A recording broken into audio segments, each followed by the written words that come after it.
The frozen stranger Marcus Steele had seen enough broken souls in the Outer Rim colonies to recognize one when it appeared on his doorstep.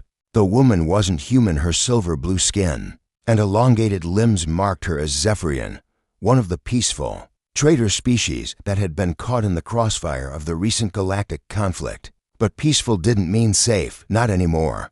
For 3 days, she'd curled against the reinforced steel of his starship repair shop on Station Omega-7, a forgotten outpost drifting in the void between systems. The station's environmental controls barely functioned in this sector, and the artificial gravity fluctuated enough to make walking treacherous.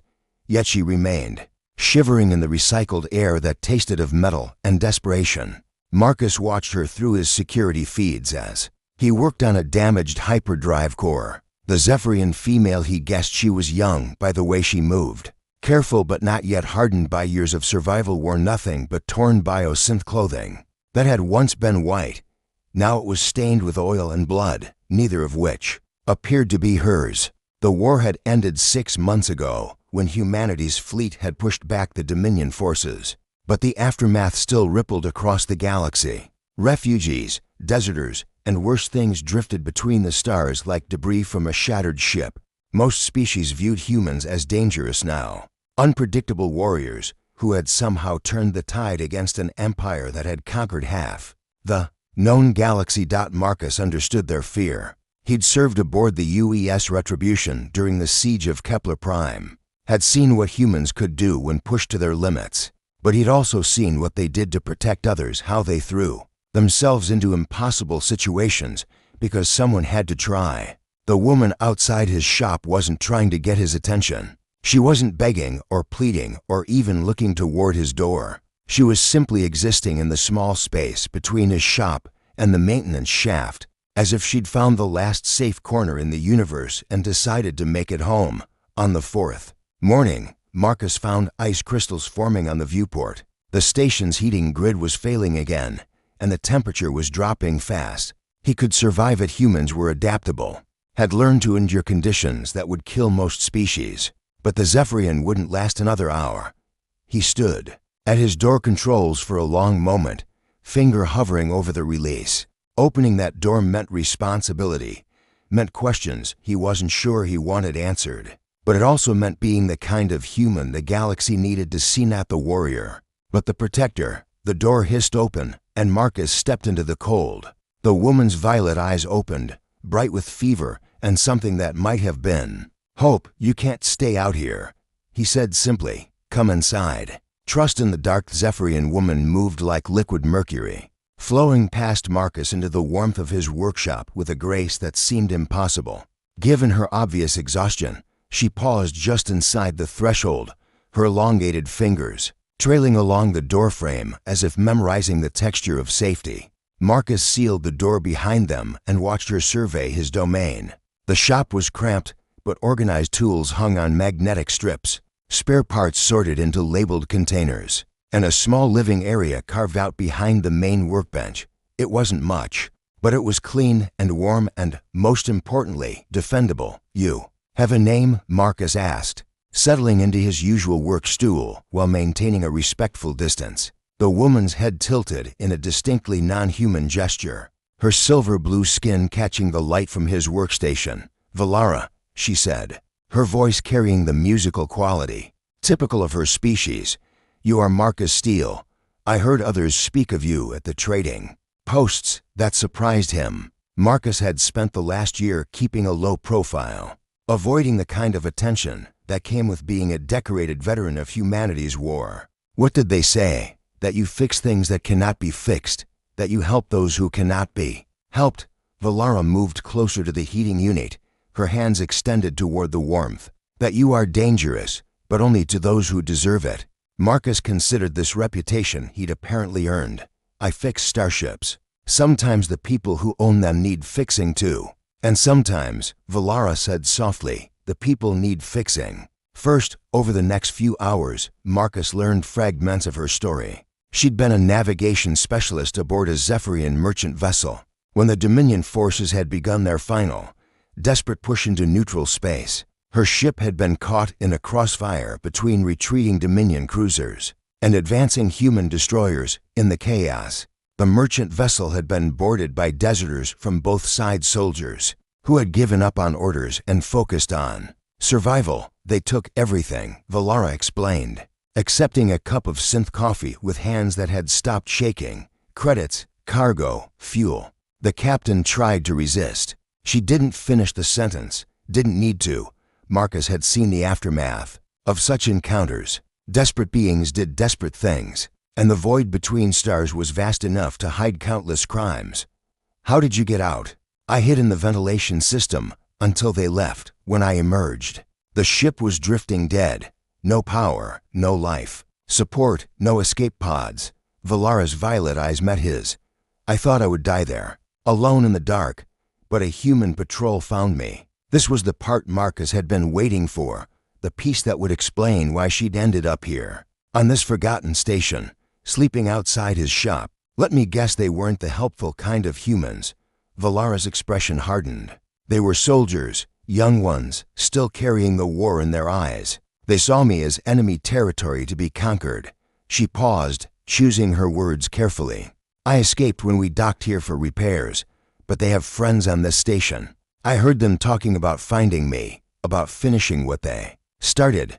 Marcus felt the familiar cold anger that had served him well during the war. Humans had fought so hard to prove they were better than the Dominion, better than the species that would enslave and abuse the weak. But some lessons were harder to learn than others. They won't find you here, he said quietly. This shop is sovereign territory now, mine to defend. Valara studied his face for a long moment, then nodded. I believe you. But why? Your own species aren't my responsibility, Marcus interrupted. You are, at least for now. The hunter's writhed first sign of trouble came through the shop's proximity sensors. At 0300 station time, Marcus woke instantly, his combat reflexes pulling him from sleep to full alertness in seconds. Valara was already awake, sitting upright on the makeshift bed he'd arranged in the storage alcove, her violet eyes reflecting the emergency lighting. 3 figures moved through the station's maintenance corridors with the practiced stealth of military professionals. They weren't trying to hide their approach, they were announcing it, letting fear do the work of flushing their prey into the open. Marcus recognized the tactic from his own military training. Stay here, he whispered to Valara, pulling on his work jacket. The heavy fabric was reinforced with microwave armor, a leftover from his service days. Don't make a sound. The shop's communication system crackled to life. Marcus Steele, a voice called out, artificially amplified and distorted by the station's aging infrastructure. We know you're in there. We know you've got something that belongs to us. Marcus activated his workstation's security protocols, sealing the inner doors and powering up defensive systems that weren't standard on civilian repair shops. Through the external cameras, he could see 3 human males in partial military gear, not active duty, but not quite civilian either. The kind of soldiers who'd found themselves between wars with nothing but training and trauma to guide them. Nothing in here belongs to you, Marcus replied through the calm system. Move along. The tallest of the 3 stepped forward, his scarred face visible in the harsh station lighting. The Zephyrian female. She's a fugitive from military justice. Hand her over, and we'll leave you alone. Marcus almost laughed. Military justice, as if what they'd done to Valara had anything to do with justice. Show me the warrant. Don't need one out here. Another voice joined in. Station law says we can pursue fleeing criminals through any sector. That was partially true, but Marcus had checked the station's legal codes during his first week here. Pursuit rights ended at private property lines, and his shop was registered as both residence and business. These men were operating outside legal boundaries, which meant they were operating on desperation. Through the internal monitors, Marcus could see Valara had moved to the emergency supplies cabinet. She held a plasma cutter in her hands, not much of a weapon, but enough to make a statement. Her earlier fear had been replaced by something harder, more determined. Last chance, Steele. The leader called out. We've got military-grade equipment and the patience to use it. Don't make this harder than it needs to be. Marcus sealed his work jacket and checked the charge on his sidearm. The weapon was older than his military service, a reliable projectile thrower that had never failed him in tight situations. "Valara," he called softly. "Remember what I told you about the emergency protocols?" She nodded, understanding. If things went wrong, she was to seal herself in the reinforced storage compartment and activate the distress beacon. Help would come eventually, though probably not in time to matter. The first explosion shook the shop's outer wall, designed to breach the reinforced plating that protected the workspace. Marcus smiled grimly. They were using military tactics against civilian infrastructure, which meant they didn't understand the real defenses he'd installed. The second explosion was smaller, confused. The charges had encountered his combat-grade shield generators, hidden beneath the standard station plating. Military equipment, yes, but not quite military-grade enough. "You picked the wrong shop," Marcus announced through the comm system. "This is Marcus Steele, former Chief Petty Officer, UES Retribution. You're trespassing on sovereign territory, threatening a refugee under my protection, and disturbing my peace. I suggest you reconsider your position." The silence that followed told Marcus everything he needed to know. They recognized his service record now, understood what kind of human they were dealing with, but they were committed to their course, trapped by pride and desperation into a fight they couldn't win. The price of protection. The attacker's next move came with the calculated precision of desperation. Instead of trying to breach Marcus's defenses directly, they began systematically shutting down the station's infrastructure around his shop. Power fluctuations rippled through the electrical grid. Life support systems cycled to emergency levels, and the artificial gravity began its familiar, nauseating fluctuation. Marcus watched through his security feeds as the three men worked with professional efficiency. They'd done this before, probably on other stations, in other sectors where the law was more suggestion than requirement. The tall one, Marcus had started thinking of him as leader, coordinated their efforts while the other two, Scar and Thin, handled the technical sabotage. "They're trying to force us out," Valara observed, joining Marcus at the monitoring station. She'd abandoned her hiding place in favor of standing with him, a decision that spoke volumes about the trust she'd placed in his protection. "Make the environment uninhabitable so we have to surrender." Smart, Marcus admitted, adjusting his shop's independent power systems, but not smart enough. The truth was, Marcus had prepared for exactly this scenario, not because he'd expected to harbor a Zephyrian refugee, but because living on the frontier required contingencies for every kind of emergency. His shop could maintain life support for 48 hours without external power, and his defensive systems drew from independent batteries that could last twice that long. But Valara didn't need to know how close they were cutting it. "Marcus Steele," leader's voice echoed through the comm system again. "You're only prolonging the inevitable. We've got all the time in the galaxy, and this station's resources are limited." That was where they were wrong. Marcus activated a communication protocol he'd hoped never to use, sending a coded message through subspace channels that would reach the nearest military patrol. Within 6 hours, the code was simple: sovereign territory under attack. Request immediate assistance. Any human military vessel would recognize it as a veteran's call for help. The problem was surviving until help arrived. Through the external cameras, Marcus watched Scar attach something to the station's main support beam, a shaped charge, designed to create structural damage without causing catastrophic failure. They wanted to make the shop uninhabitable, not destroy it entirely. That suggested they still believed they could capture Valara alive. "They don't want to kill me," Valara said quietly, reading his thoughts. "Dead, I'm just another casualty. Alive, I'm proof that humans can be merciful to conquered enemies." Marcus turned to look at her, seeing something in her expression that hadn't been there before. Not fear, but understanding. She knew what would happen if they captured her, knew the kind of mercy these particular humans would show. "That's not going to happen," Marcus said firmly. "You can't protect me forever," Valara replied. "And you've already risked too much. If you surrender me now, stop." Marcus's voice carried the authority of his military service, the tone that had once commanded respect on the bridge of a star destroyer. "I've made my choice. We see this through together, or not at all." The next explosion was larger, more focused. The attackers had found the shop's main power coupling and were working to sever it completely. Emergency lighting flickered on as the shop's systems switched to battery power, bathing everything in a red glow that reminded Marcus uncomfortably of combat conditions. But there was something else in that red light hope, because Marcus had spent 6 years in military service, had learned lessons about warfare that went beyond tactics and equipment.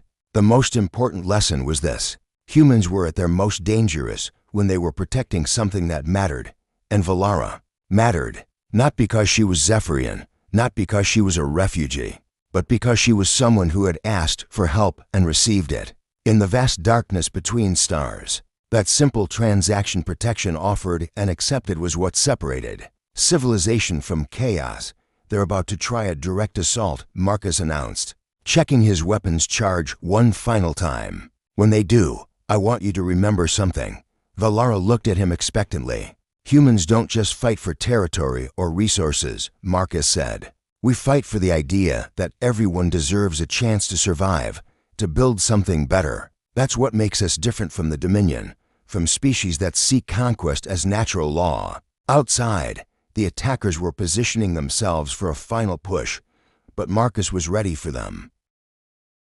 Dawn of understanding the assault came with the methodical precision of former military professionals, but it lacked the coordination of a true unit. Leader approached from the main entrance while Scar and Thin attempted to breach the rear. Maintenance. Hatch a classic pincer movement that would have worked against most civilian targets. Marcus had faced worse odds during the Battle of Proxima Station, where 12 human defenders had held off an entire Dominion assault brigade for 3 days. The key hadn't been superior firepower or better tactics, but the simple human refusal to accept defeat when something important was at stake. The first breaching charge blew the main door inward, filling the shop with smoke and debris. Marcus was already moving, using his innate knowledge of the workspace to navigate while his attackers stumbled through unfamiliar territory. His first shot took Thin in the shoulder, spinning the man around and sending him crashing into a parts cabinet. Steel, Leader's voice echoed through the smoke. "This doesn't have to end badly for everyone, but it did have to end badly for someone." And Marcus had already decided who that would be. He circled behind Scar, who was trying to flank through the maintenance area, and delivered a stunning blow with his weapon's grip. The man dropped silently, unconscious but alive.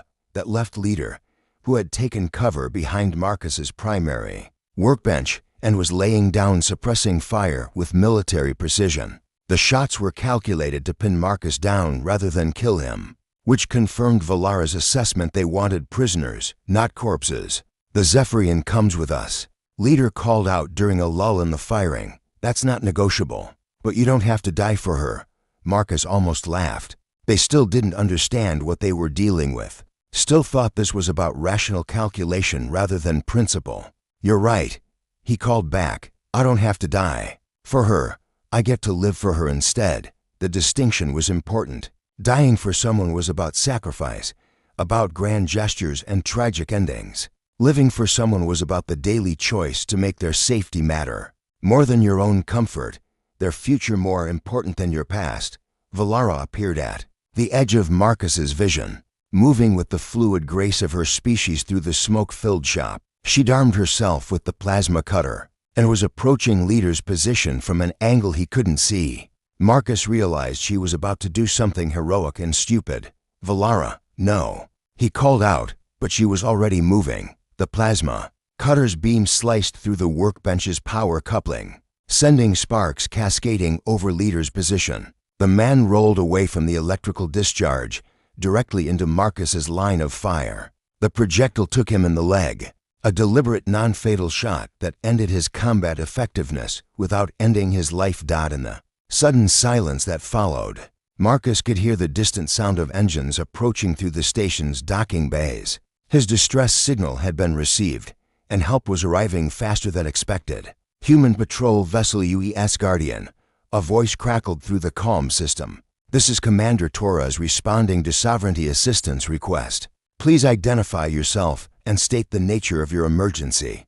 Marcus holstered his weapon and helped Valara to her feet. She was shaking slightly, the adrenaline of combat beginning to fade. But her violet eyes were bright with something that looked like satisfaction. "This is Marcus Steele, former Chief Petty Officer, Retribution." "Class," he replied to the patrol vessel. "I've got 3 human nationals here who need medical attention and a conversation with military justice. And I've got a Zephyrian refugee who needs protection under interspecies accords. Later, after the prisoners had been taken into custody and the medical teams had cleared everyone for release, Commander Torres sat in Marcus's repaired shop sharing synth coffee and conversation. "You know," Torres said, "what you did here is going to get attention. The good kind, mostly. There are a lot of species out there still trying to figure out what humans are really like." Marcus glanced at Valara, who was helping him reorganize his scattered tools with the methodical precision of someone who understood the importance of proper maintenance. "And what conclusion do you think they'll reach? That humans are dangerous?" Torres replied with a slight smile, "but only to those who threaten the things they protect." Valara looked up from her work, her expression thoughtful. "On Zephyr, we have a saying, 'The tree that shelters others must have the deepest roots.' I think I understand now what makes humans so formidable. It's not your weapons or your tactics. It's your willingness to put down roots anywhere someone needs shelter." Marcus considered this as he watched Torres's patrol ship disappear into the star field. Beyond the station, the war was over, but the peace that followed would be built on moments like this: individual choices to protect rather than destroy, to shelter rather than abandon. Outside his shop, the cold void of space pressed against the station's hull with the same indifferent hostility it had always shown. But inside, in the warm light of his workshop, 2 beings from different worlds had found common ground in the simple idea that everyone deserved a chance to survive. That, Marcus thought, was what would make humanity's place in the galaxy secure: not their capacity for warfare, but their commitment to the idea that civilization meant protecting those who needed protection. The story would continue, as all good stories do, with the next person who needed help, the next choice between safety and indifference, and Marcus would be ready for it, because that's what humans did when they found their place in the universe. They put down roots and offered shelter to anyone who needed it.